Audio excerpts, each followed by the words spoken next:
prayed for you this week.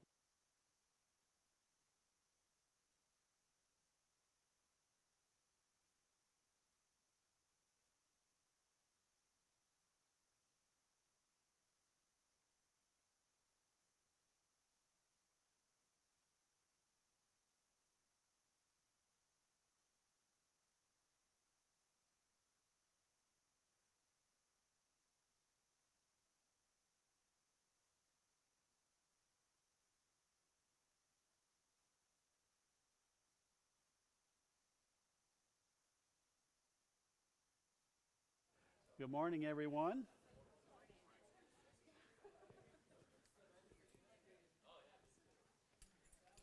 We come to our last Sunday in our study of First Peter, and if you're watching live or later, you can get the handout for the day by following this QR code with your camera. Today, we're done with the book of First Peter, actually. And so today we're going to do something a little different, but it's very much related to First Peter. First Peter is sort of the one of the final chapters in a larger story that I want us to see how First Peter is working out of a very prominent, long-running motif. You know what a motif is, right? A motif is like a theme that goes through. But it's a motif is thicker than a theme. And so we're going to look at the big picture of the Bible a little bit, particularly the opening chapters of Genesis. Now remember what we've learned from and about 1 Peter, and I'm going to summarize it this way. As God's elect through Christ, we are chosen, redeemed, and preserved. So from before the foundation, redeemed in history, preserved until the day of the Lord. As God's elect through Christ, we are chosen, redeemed, and preserved, and we have now an inheritance that will never pass away. It won't fade, it won't rust, it won't be eaten by any vermin. It's an everlasting, eternal inheritance. And so what that means is we have to relate to one another as well as to the Lord, and we have to relate to the world in certain ways as God's people. So again, think of those concentric circles: relating to God, relating to one another, relating to the world. This is why we learned about the word Philadelphia in the Greek in 1 Peter. Brotherly love is one of the themes. Because our changed relationship with God means our changed relationship with one another as followers of Christ. But then it also means certain things for how we relate to the world. And how we do that is through brotherly love toward one another and through doing good and not evil in the world. Peter says we're going to suffer for the sake of doing good, but we mustn't do evil in exchange for evil, because there's a purpose in how we live in the world. God has a purpose, which is to proclaim His excellencies as the people who have been called out of darkness into His marvelous light. So when we keep living like we're in darkness, we don't proclaim God's excellencies. We don't glorify God. And one of the principal ways we do that is how we live and treat one another. And this is how the world, for those who are called, this is how the world will know that we are Christ's disciples, right? Jesus said, by this the world will know that you're my disciples, that you have love for one another. So that's trying to frame the 1 Peter for our survey this morning.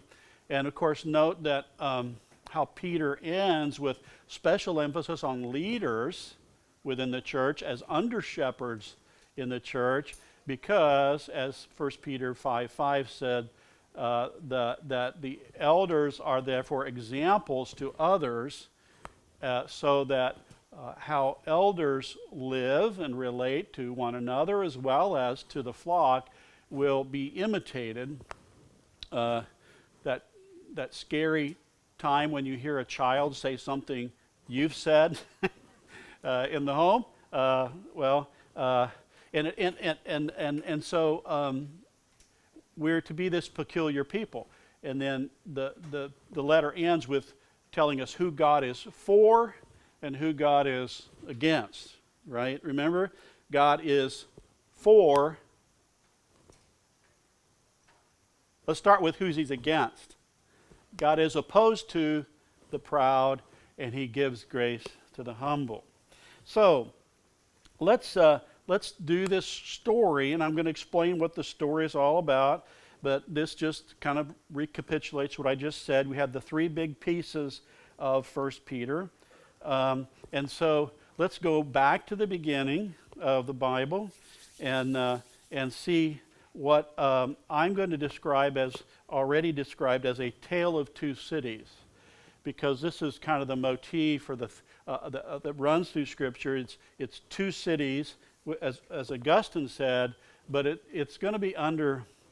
if you remember Green Acres from the 70s, it's going to be the city folk and the country folk. I'll explain what I mean by that in a moment. So it begins back in Genesis 3, of course. And by the way, I'm going to be dropping a lot of references without necessarily looking them up. So if you're wanting something to do on a Lord's Day afternoon, you can jot the references and maybe read them. To see if they actually say what I said they did. But we can go to Genesis 3:15 to look for the beginning of the story which we're tracing, which is, after the fall, the man and the woman have acted autonomously. That is, they've declared independence from God under the deception of the serpent. And the story that we're tracing today begins with Genesis 3, verse 15. I will put enmity between you and the woman, and between your offspring and her offspring. The Hebrew word is seed. We understand that as offspring, but the two seeds, the seed of the woman, the seed of the serpent. He shall bruise your head. The seed of the woman will bruise the serpent's head, and you shall bruise his heel. That is, the seed of the serpent will bruise the heel of the seed of the woman. Now, this is often referred to as the first what? The first, somebody say gospel? The first gospel, because even though these are words addressed to the serpent, they're words of a death sentence eventually. But what's going to be the case in the meantime? For now, there's going to be enmity. What is enmity? Enmity is a sort of a natural aversion to something. Like people and snakes, for example, or people and cockroaches, or a few people and lizards until they've lived here a while. But it's deeper than that, right? It's just a visceral opposition to one another. And so these two seeds, why is Moses, remember Moses is writing this. Why is Moses writing this?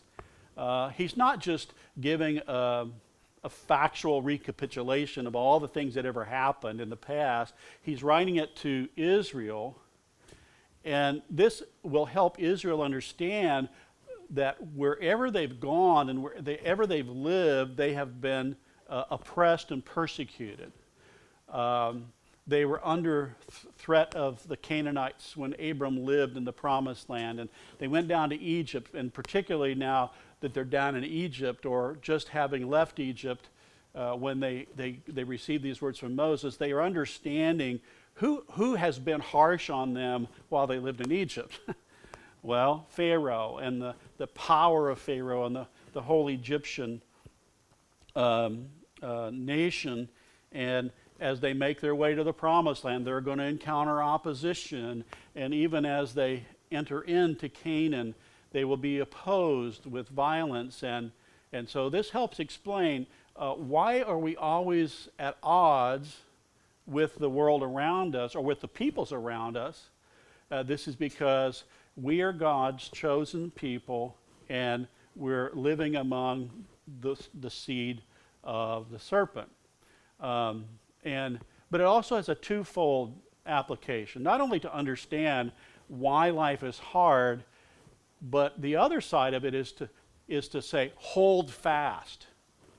Don't just resign your heavenly citizenship to fit in. Because one way of easing, as we know, we live day to day, one way of making life easier is just to give in and go along, right? We go along to get along. Or we get along. We go along to get along. And of course, this is where ethical compromise just begins to run rampant, is when our goal is to get along rather than to be holy, to do good, and to put our hope on something greater. So the root of the rivalry begins in the fall, but God has promised one day deliverance. And so this story then begins to play out big time in Genesis 4 with the first sibling rivalry. Genesis 4 is about whom? Cain and Abel, right? And the rivalry erupts because of a worship issue. Now, again, this is kind of one of those things if you're interested, you'll have to go back and read it, because this is a high altitude survey this morning, but it's often thought that God regarded Abel's offering because it involved the shedding of blood, but that's not the difference between the two offerings. Cain was a worker of the ground. His job is raising crops. Abel is a shepherd. His job is raising sheep.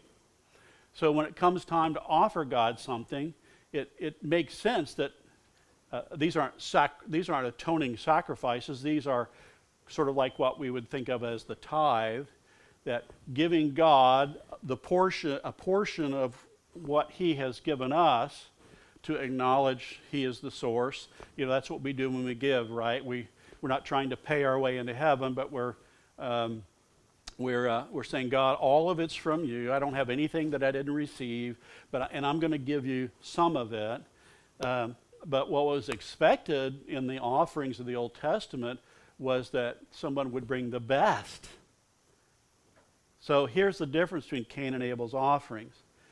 In the course of time, this is verse 3 of chapter 4 of Genesis, in the course of time, Cain brought to the Lord an offering of the fruit of the ground. Now, it just says an offering. And in Hebrew, there's no an. He brought offering. Now, what did Abel bring? Verse 4. Abel also brought, what did he bring? Of the firstborn of his flock and of their fat portions. He brought not just the best, but he brought the best part of the best. And so the difference between Cain and Abel's offerings isn't that one involved blood and the other didn't. The difference is Cain brought the best of the best, and Abel brought the best of the best, and Cain brought some. Now, if you have really good peripheral vision and watch people with the offering plate on Sunday mornings, well, first of all, we have e-giving now, so you can't really tell anything. But, there's a joke about if I hear it hit the plate, don't bother. That's coin money, that's metal money. The little joke among us as friends when I was a kid, like you flick the bottom of the plate with your thumb and it sounded like you're putting a quarter in. Well, that's tokenism, right? I'm gonna hold the bill in my hand so nobody sees the denomination, and I'm just going to drop it in and look around and nod to all my fans in the room. You see, that's what's going on here. Cain is acknowledging the existence of God, but he is not giving him the best. And therefore, God is not pleased with Cain's offering, but he is pleased with Abel's. And we know what happens. We know Cain is angry because God accepted Abel's. And Cain commits the first fratricide. But and then God confronts him and says, what does he say? What have you done? The voice of your brother's blood is crying to me from the ground. And in the context, in the preceding context, when God says, where is Abel? Cain said, I don't know. Am I my brother's keeper? Well, yeah. You're not just your brother's keeper. In your case, you're your brother's murderer. But it's interesting in that people say, am I my brother's keeper, as a way of sort of absolving themselves, like that's what it means. Well, it's an indictment on Cain. So sometimes how that's popularly used is the opposite of what it means in the context. And so God says to Cain, and now you are cursed from the ground, which has opened its mouth to receive your brother's blood from your hand. When you work the ground, it shall no longer yield to you its strength. You shall be a fugitive and a wanderer on the earth. So this is where we have to get a little perspective on what's going on here. We think of farming as a rural occupation, and it is in our context. But back then, think about the difference between farming and being a herdsman. You know, farming, first of all, requires staying in one place. A field's not ready the first time you plow it. And over time, agriculture needs development. And then if somebody raises a surplus, that creates markets for the commodities of food. And so surplus food creates economies. And so really in Israel's world, the farmers, the crop raisers, were the urbanites, if you will, because they required on the development of infrastructures and human technologies. There's one Mesopotamian text, or there's actually several. It's talking about Marduk, this great Mesopotamian god, Syrian god, but one of his nicknames is the Great Canal Digger. And there are these hymns to Marduk as the one who has dug. What do canals do in the Fertile Crescent? Yeah, irrigation agriculture.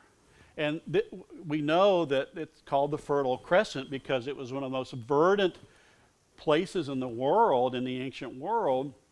And this led to the economic and military and other strengths of Babylon and Assyria. And so Cain is the city dweller in Israel's world. Now, shepherds have to migrate, especially in elevation geography. At different times of the year, and maybe if you've been to the Midlands or the lake regions of England, you might have seen this. They have the fells where somebody might own a grazing land that goes from down at the bottom all the way up to the top of the hill, and what they do is at different times of year, the grass is suitable for grazing, but the sheep have to go up and down the elevation. Well, imagine in the ancient world, somebody who raised sheep, they had to migrate where the food was for the sheep. And you don't plant pasture. You don't plant pasturage. You go where the grass is green. You go where the food is. And so Abel is the first shepherd in the history of the Bible. And so this is going to be, what I'm going over with you this morning is a history of the relationship of city builders and shepherds. That's the history.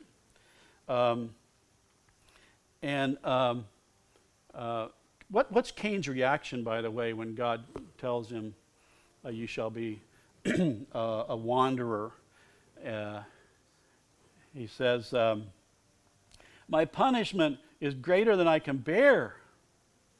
Behold, you have driven me today from the ground, and from your face I shall be hidden.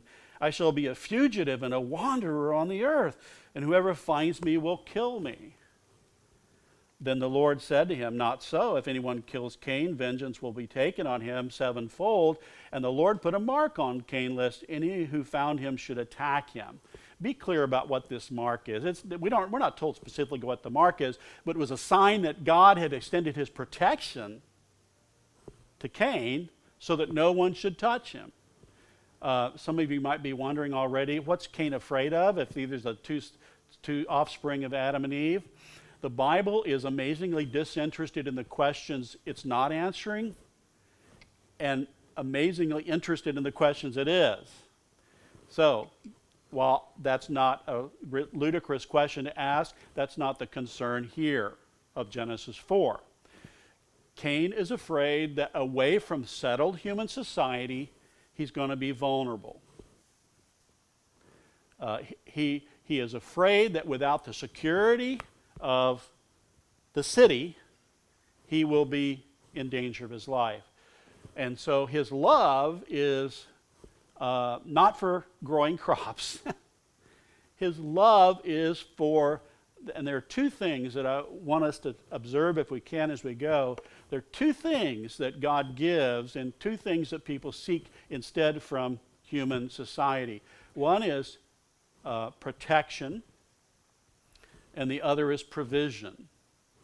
It even goes back to Genesis 1:2. The world was chaotic and empty. The world was in chaos and it was empty, void. And what did God do? God brought order, and then he filled the order with fullness. And that theme runs all the way through the Bible. Cain needs protection and provision just like every human being needs. But where does he want to get it? Where is he afraid that why is he afraid of being alone? Because he needs it, he wants it, he believes in the city of man as a source of provision and protection. But God is not done. God raises up a successor. Chapter 4, verse 26, he raises up a successor for Abel named Seth. And it says in verse 26, to Seth also, verse 25, and Adam knew his wife again, and she bore a son and called his name Seth. For she said, God has appointed for me another offspring instead of Abel, for Cain killed him. Verse 26, to Seth also a son was born, and he called his name Enosh. At that time people began to call upon the name of the Lord. Now, this is not talking about everybody calling upon the name of the Lord. This is talking about Seth and his descendants. So God promised two seeds, right? There's Cain and there's Abel. Cain kills Abel, but Seth stands in for Abel. By the way, Abel's not dead. We always need to remember that because he speaks. Hebrews chapter 12 talks about Abel's blood speaking. We also know, Hebrews 11. We also know, no, that was correct, Hebrews 12. Hebrews 11 says Abel was among those who had the faith of Abraham. So though he has died, yet he, like all who put their faith and trust in the Lord, will live. So now, what about Cain? Is that the end of the line for Cain? No. Now we're looking at the first dictator, the first tyrant. Verse 17. Cain knew his wife, and she conceived and bore Enoch. When he built a city, that is when Cain built a city, he called the name of the city after his son Enoch. Now, God has told Cain he will be a wanderer he will be a wanderer on the earth. But then, how does that sit with you to read that Cain then built a city? Does that register? I mean, Cain is, because I believe that human protection and provision is the only one you can depend upon. So you see that? So Cain is seed of the serpent. Descendant here is someone named Lamech. Lamech and Lamech took two wives. The name of the one was Ada, the other Zillah. And it goes on to account three different sons of Lamech. But I want to look at verse 23, where Lamech says to his wives, now remember, he's Cain's descendant. Lamech says to his wives, by the way, if one wife is good, 2 must be twice as good. Like, why would anyone do that?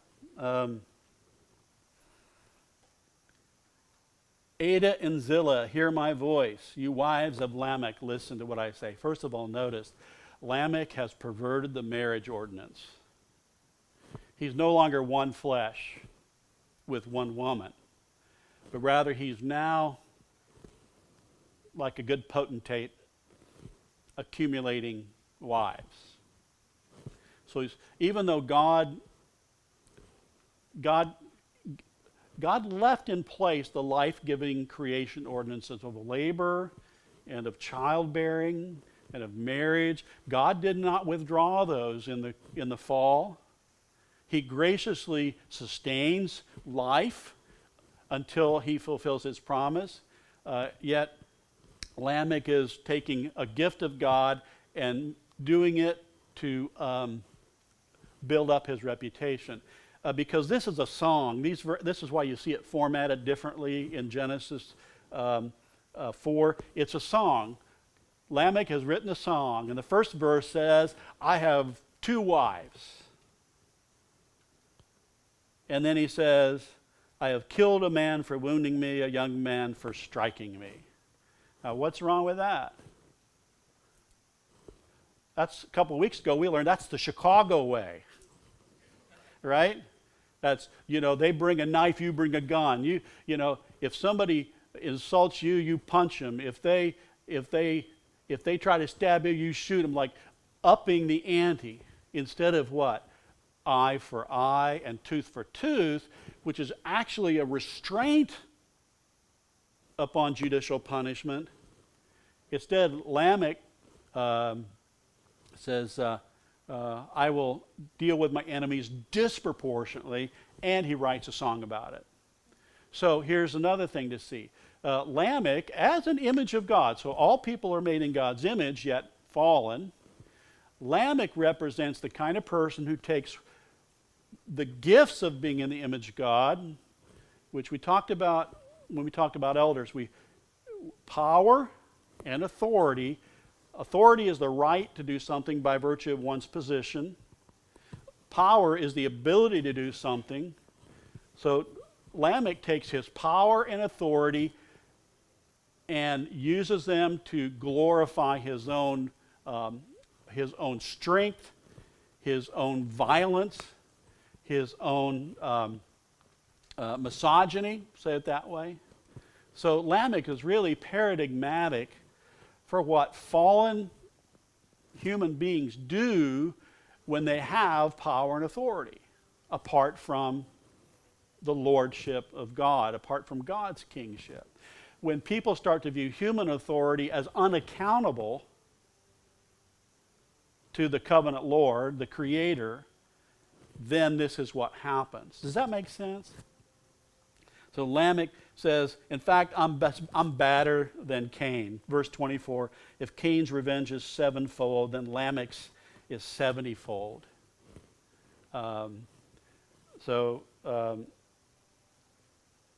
Like Dennis Rodman wrote his biography years ago, Lamech is as bad as he wants to be. Most of you don't know who Dennis Rodman is. So we do have the origins of culture in verses, start at verse 20. Jabal was the father of those who dwell in tents. Jubal was the father of those who played the lyre and pipe. And Tubal-Cain was the forger of all instruments of bronze and steel. You have here herding, the arts, if you will, and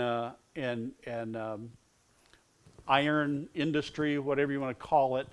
And so in some respects, this is looked at as, these are the origins of culture, which are important as God's people. We should be interested in caring for the beauty and the truth and the goodness that is out there, even in a fallen world. But remember who's daddy. Remember who's Lamech's daddy. Lamech is a descendant of Cain.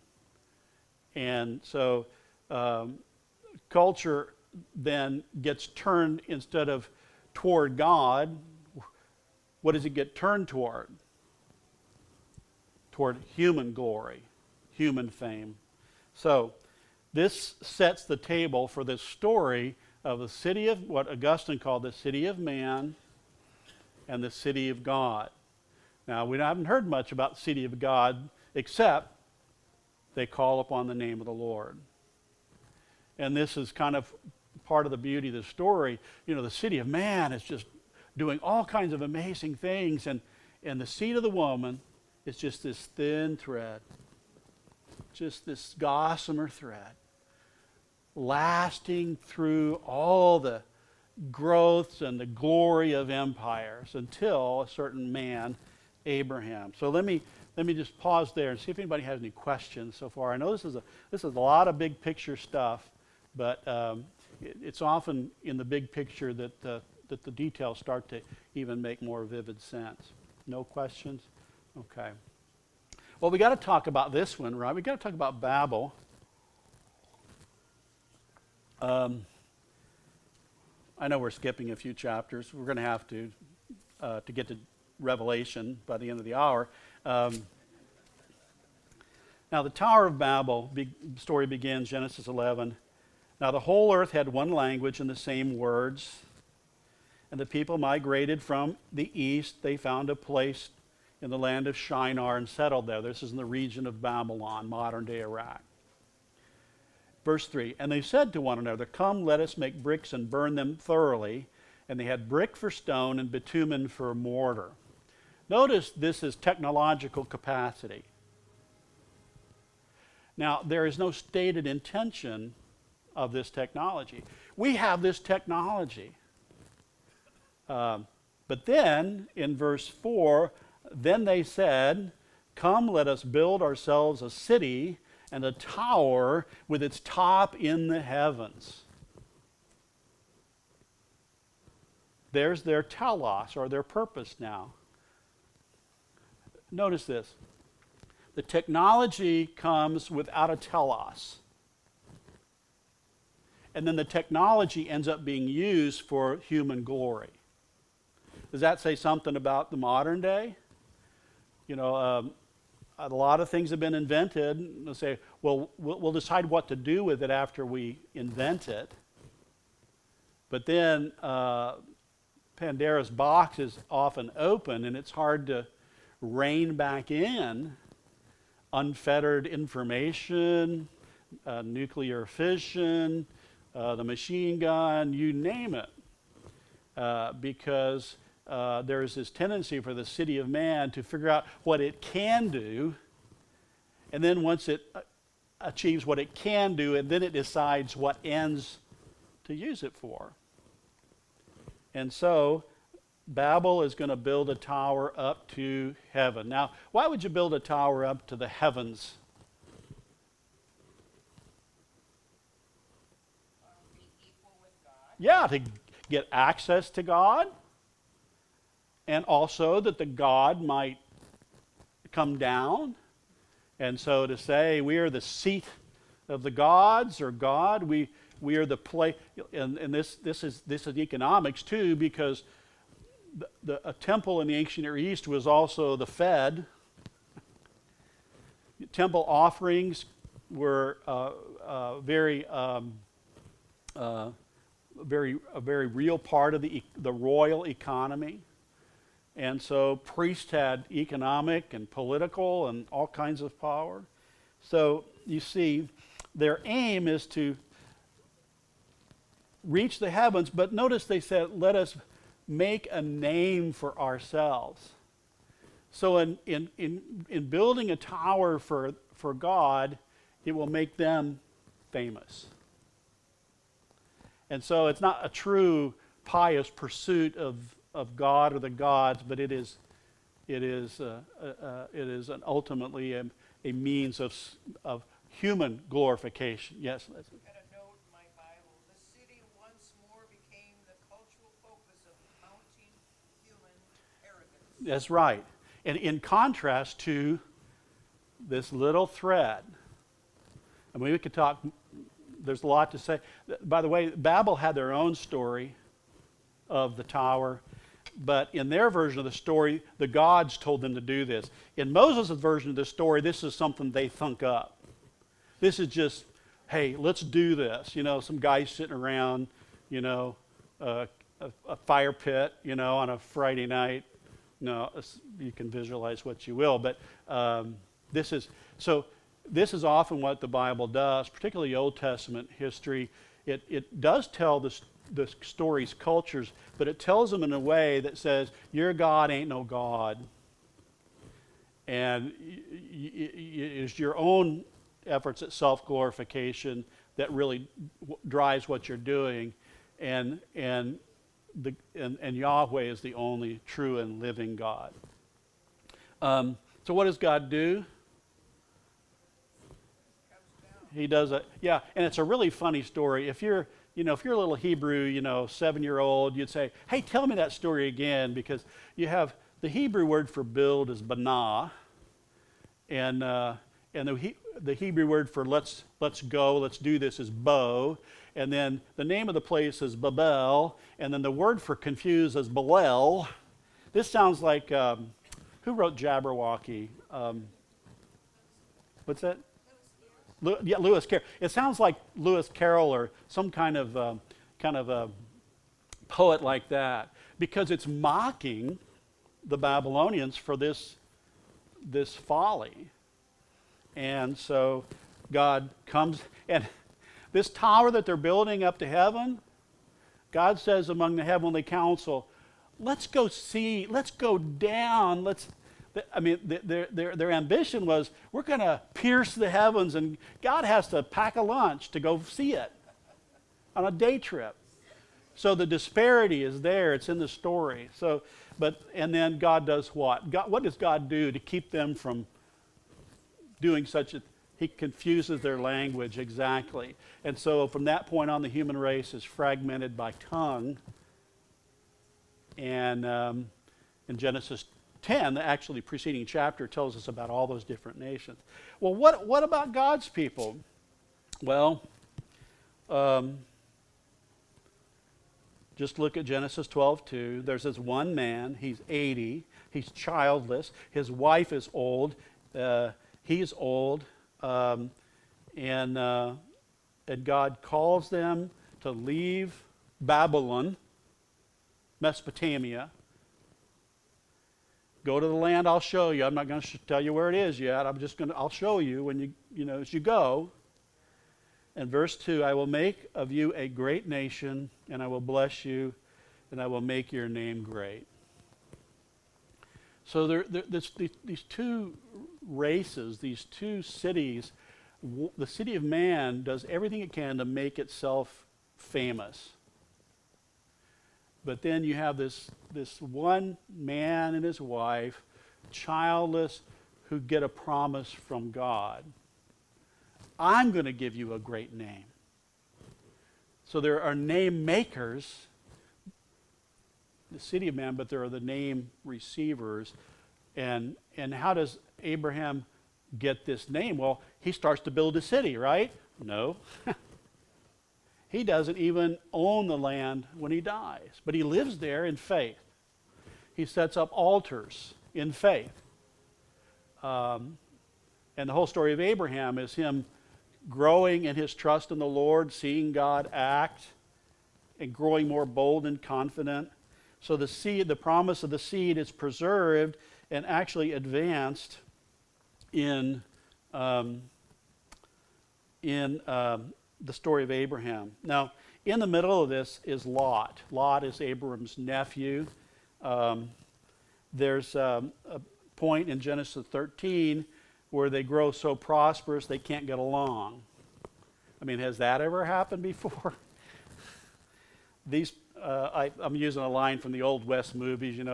This town ain't big enough for the two of us, Sheriff. These pastures are too small for the two of us. They prosper so much. Well, what does Abram do? Well, Abram says, Lot, you choose which way you want to go. Abram, the man of faith, instead of choosing the best place to go, he lets Lot, because Abraham has come to believe that God is the source of their life. God is the source of their protection and provision. And so Lot looks out on the valley of Sodom, and notice how green and verdant it is. None of that seasonal grass down there. And so he goes and settles near Sodom. And this cautionary tale is in chapter 14, when there's a war among the kings. Lot gets taken captive. Why? Wrong place, wrong time. Lot's not a combatant. Lot's not a king, but he gets taken captive in this war in the city of man. But you can't say wrong place, wrong time, because he chose to live down there. He chose the protection and provision of human society when he saw, and there's this interesting story. Abram goes and rescues him. Maybe Abram thought that Lot was the promised seed at that point, but Abram is the man of faith, and he goes and rescues Lot. When Abram's coming back from the battle, he meets two kings. Remember the kings he meets? He meets the king of Salem, and he meets the king of Sodom. And the king of Sodom says, let's make a deal. And Abram says, no thank you. And he pays tribute to the king of Salem, whose name is what?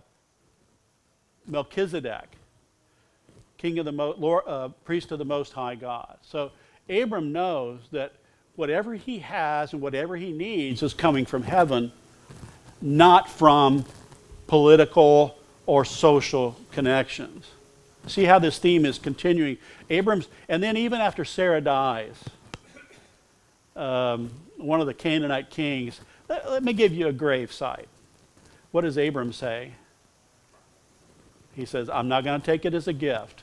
This is what's going on there. Abram knows that one day he will possess this land, but he is not going to be ingratiated to the city of man.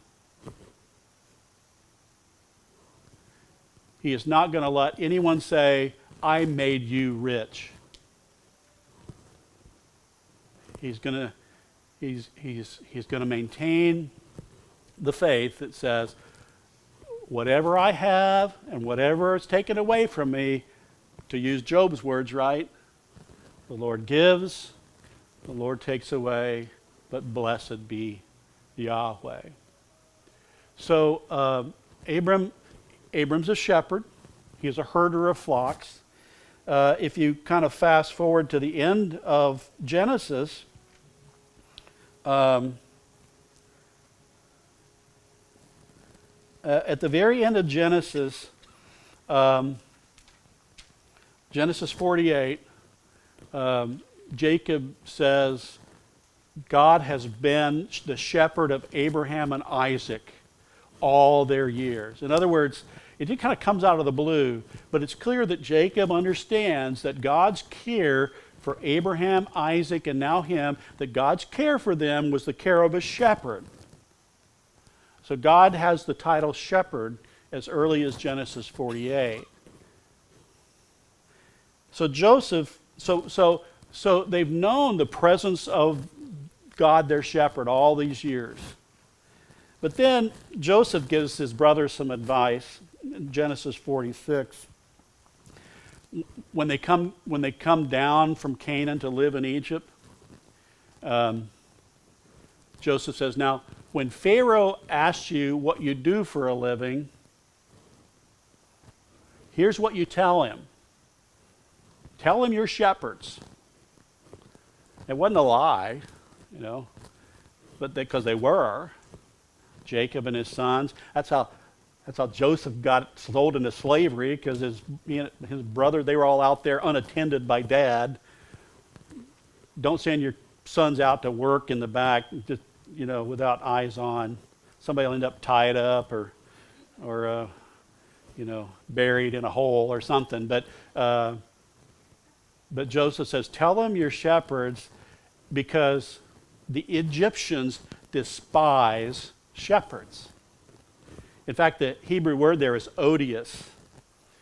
I grew up across the street from a field, and beyond that was a cattle lot. And when the wind came out of the south, we knew it was springtime, not only because the wind was coming from the south, but the way it smelled. Shepherds, you can see once again this enmity. The Egyptians, this great and glorious civilization, the kind of pride of empire, the great cities and the great pharaohs and shepherds, they're janky, they're skanky, they're smelly. And what good would this do Israel? Joseph explains, because then he'll go make you live in Goshen. In other words, God's people were preserved instead of assimilated because they were despised. Isn't that remarkable? There's a sociological principle, right? Nothing binds people together except, mutual hatred of them. And 1 Peter, right? I mean, we're there. And so Israel, even though they do develop idolatrous practices while they're in Egypt during the 400 years, they still are preserved as a distinctive people. So this story keeps on going. Now, I'm going to fast forward. In Exodus 14, we find God delivering Israel from slavery in Egypt. But in chapter 15, in the Song of Miriam and Moses, one of the words to describe Mount Sinai, which is ahead of them, is pasture. That God brought Israel, when he brought Israel to Mount Sinai, he brought Israel to his pasture. The ESV translates it just as abode, but it's a parallel term to sanctuary, God's mountain. So even gathering Israel to Mount Sinai was the act of a shepherd gathering his people. So it's not any coincidence. If you look at Psalm 77, for example, and I call it the insomnia psalm, where the psalmist is wondering if God's hand has turned, if God's forgotten to be gracious. He remembers when God led Israel like a shepherd through the sea, through the hand of Moses and Aaron. So there's a clear understanding that God's salvation of Israel from slavery in Egypt was God acting as Israel's shepherd. David, this is easy, right? David's a shepherd when he gets called for the inauguration. The least likely. He's called from the flocks, from the fields. What made David qualified was he was not like Saul, who was a king like what? The nations. Somebody said they chose Saul because he was king like the nations. But what qualified David was he was a man after what? God's own heart. So there are two kings in Israel. Well, there's Saul and David. But when David's king, there's two kings. There's Yahweh, who is Israel's true king. And then there is David as Yahweh's vassal, who only does, or is only to do, what the true king of Israel. This is why you know, in Psalm 118, when we sang this last week, some trust in chariots and some in horses. That's actually Psalm 20, I think, but Psalm 118 has put not your trust in princes. Psalm 20 is some trust in chariots and some in horses, but we will remember the name of the Lord our God. Why? Because the Lord is our king and shepherd. Now, the story doesn't go well. It ends poorly in the Old Testament. In Ezekiel 34, it's this horrifying, terrifying, if you're in a position of leadership in the church, it's terrifying, because the shepherds of Israel have become predators. I tell my students, they became mutton eaters. They like the taste of sheep. And instead of caring for God's sheep, they began to treat them like their sheep. This is a classic what's Rubicon, if you will, where failure happens in church leadership is when somebody starts to think of the sheep as theirs rather than the Lord's, which Paul in Acts says was bought with the blood of God. And so, but in this ravaging, this horrifying judgment, I am against you, God says to the shepherds of Israel. He says, but I myself, there's like a threefold first person singular pronoun. I myself will come and be your shepherd. And I'll do what the other shepherds didn't. I will gather the lost. I will seek the lost. I will bind up the wounded. I will heal the sick. I will feed the strong. And so where does that get fulfilled?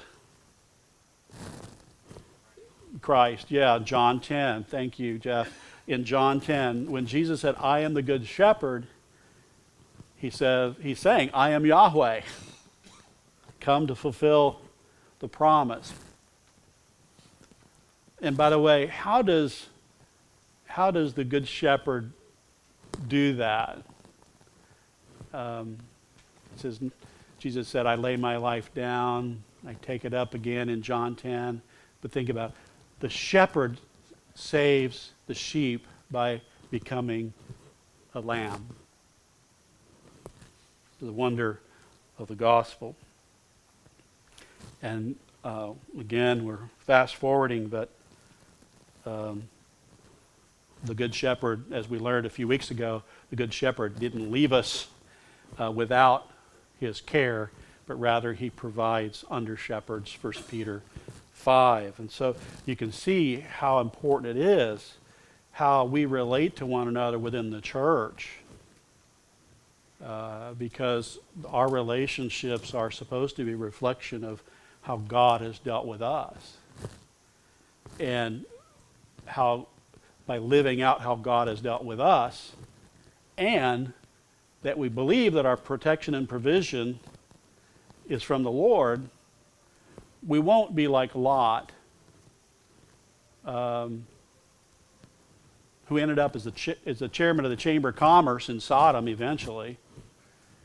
Even though in the larger picture he's a righteous man, Hebrews 11, Lot just crept closer and closer and closer, and that's what happens to us as we like the frog in the kettle. We realize even in our words we say we trust in the Lord, but by our actions, by our dealings with one another, we act as if we have to fight the world's ways. One of the greatest witnesses to the Gospels is how Christians fight. And one of the greatest hindrances to the gospel is how Christians fight. What do I mean by that? We fight the way we're supposed to fight as family, as God's sheep, not like the world fights. Because we're going to fight, but we're supposed to do it in a way that honors God. Where is the city of God? It was sought by faith by those of the Old Testament.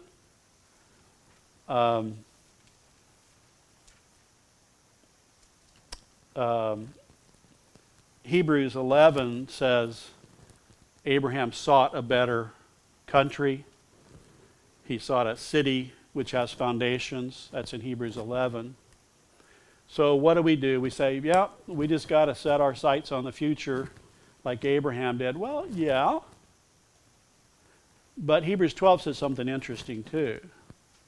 In verse 22, it says, but you have come to Mount Zion and the city of the living God. All these in chapter 11 died in faith without receiving the promises, but you have come. Now, first of all, what happened between Hebrews 11 and 12? What's at the beginning of Hebrews 12? Christ ran the race. He, for the joy set before him, he despised the shame. So Christ entered in, And therefore, our position is superior to that of Abraham and all those Old Testament saints because we're already in the city of God, even though the city of God has not been revealed. Colossians 3 says, if you have been raised with Christ, set your mind on the things above. And so we live in what theologians call the already not yet. We're already there, but we're waiting on it. Where's it going to come from? You're going to be driving down, 436 or Redbug or something and see some people out there working on a PUD, with surveying sticks, and the sign's going to go up and say, City of God coming next week, and then, no. We're told in Revelation 21, aren't we, that I saw the new heavens and earth, and I saw the city coming, what? Down out of heaven. So this is the basic dynamic. God's people wait for God to build his city from heaven to earth, while human self-glorifying efforts try to build the city of God from the ground up. Rather than waiting upon the Lord, man grasps for glory in the near term. And so we are there and still also waiting, and this is why we must persevere in not just trusting in the Lord, but trusting in the Lord's ways, so that we relate to one another and we relate to the world in a way that shows that we are seeking a better city, a better country. Let me pause here. We've got just a couple minutes before we sing. Some thoughts or questions, or that's a lot. Who would have? It's a terrible idea to try to teach this much stuff in an hour. But maybe there's some dots connected that is helpful. I mean, there are a lot of questions that could come out of this. I've put some here. Who am I afraid of? Cain was afraid of the city of man, so he built one. Who is my shield and reward? That's language from Abram. God promised Abram, I'll be your shield and reward. I'll be your protector and provider. Yeah, Ken?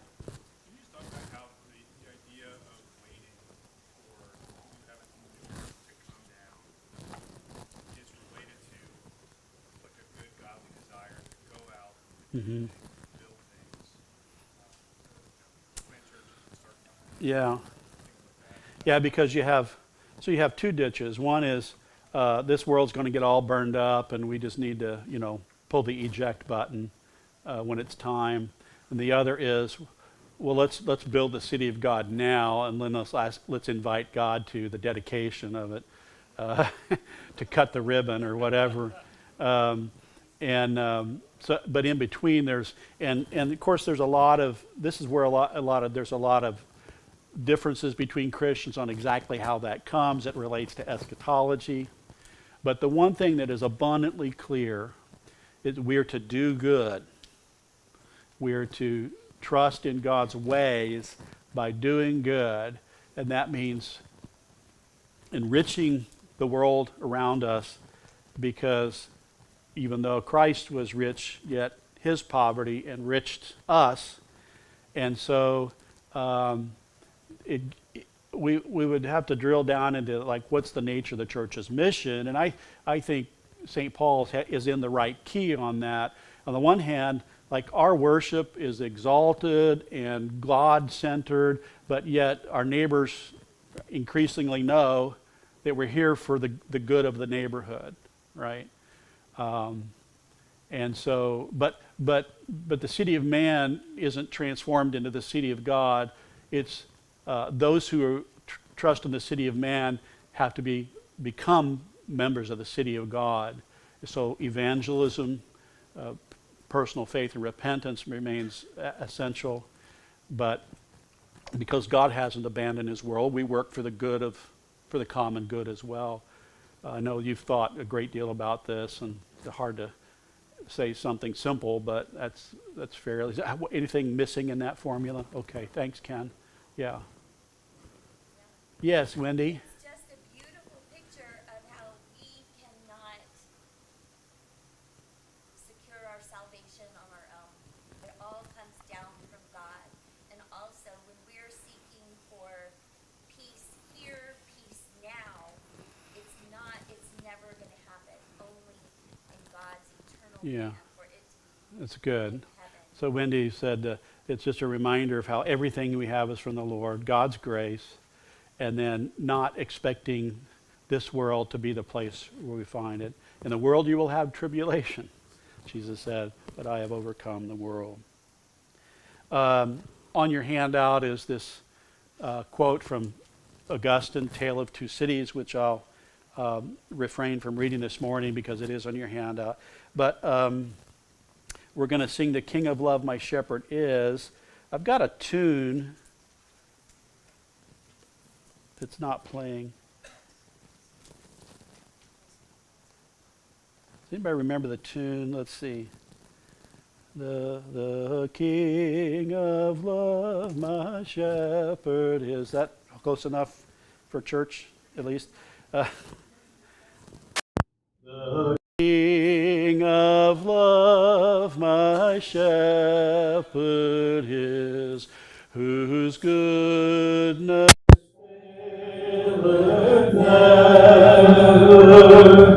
I know he wacketh, I am his, and he is mine forever.